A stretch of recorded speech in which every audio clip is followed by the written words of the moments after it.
আসসালামু আলাইকুম, welcome back to my channel Shamima Firoz cooking. আজকে নিয়ে আসলাম সবজি রোলের রেসিপি নিয়ে। তো চলুন পুরো ভিডিওটি দেখা যাক। তো আমি এখানে কিছু সবজি নিয়েছি, বাঁধাকপি, গাজর, আলু। তো ফার্স্টে আমি কড়াই বসিয়ে দিয়েছি চুলোয়। তো দিয়ে দিব তেল, এর মধ্যে দিয়ে দেব গ্রেট করা আদা রসুন, কিছুটা পেঁয়াজ, সবগুলো দিয়ে নেড়ে চেড়ে এর মধ্যে দিয়ে দিব আমি সবজিগুলো ভালো করে মিশিয়ে নিয়ে এর মধ্যে দিয়ে দিব পরিমাণ মতো লবণ, 1 চামচ চিলি ফ্লেক্স, 1 চামচ টমেটো সস, 1 চামচ সয়া সস, সবগুলো দিয়ে ভালো করে মিশিয়ে নিয়ে দিয়ে দিব কিছুটা অরিগানো।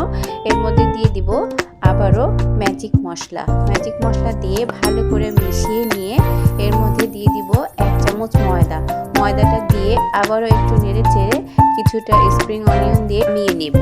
তো এবার রোলের জন্য আমি ব্যাটার তৈরি করব। ব্লেন্ডার জারে আমি ময়দা নিয়ে নিয়েছি, দিয়ে দিব কয়েক চামচ কর্নফ্লাওয়ার, একটা ডিম, পরিমাণ মতো লবণ, তারপর দিব পানি। এবার এগুলো আমি ব্লেন্ড করে নিব, একটা পাতলা ব্যাটার তৈরি করে নিব।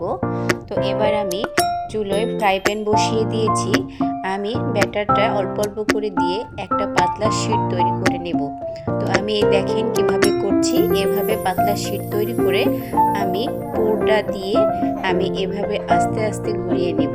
আমি আবারও একটা দেখিয়ে দিচ্ছি, যে পুর দিয়ে দিলাম, 2 সাইড এভাবে মুড়াই দিলাম, এবার আস্তে আস্তে ঘুরিয়ে নেব। তো আমি সবগুলো এখানে বানিয়ে নিয়েছি।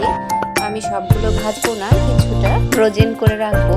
তো এবার আমি বাকিগুলো ভেজে নিব। তো আমি সবগুলো এভাবে ভেজে নিয়েছি। আপনাদের যদি এই সবজি রোলটা কারো ভালো লেগে থাকে তো অবশ্যই সাবস্ক্রাইব করবেন। ভালো থাকবেন। আসসালামু আলাইকুম।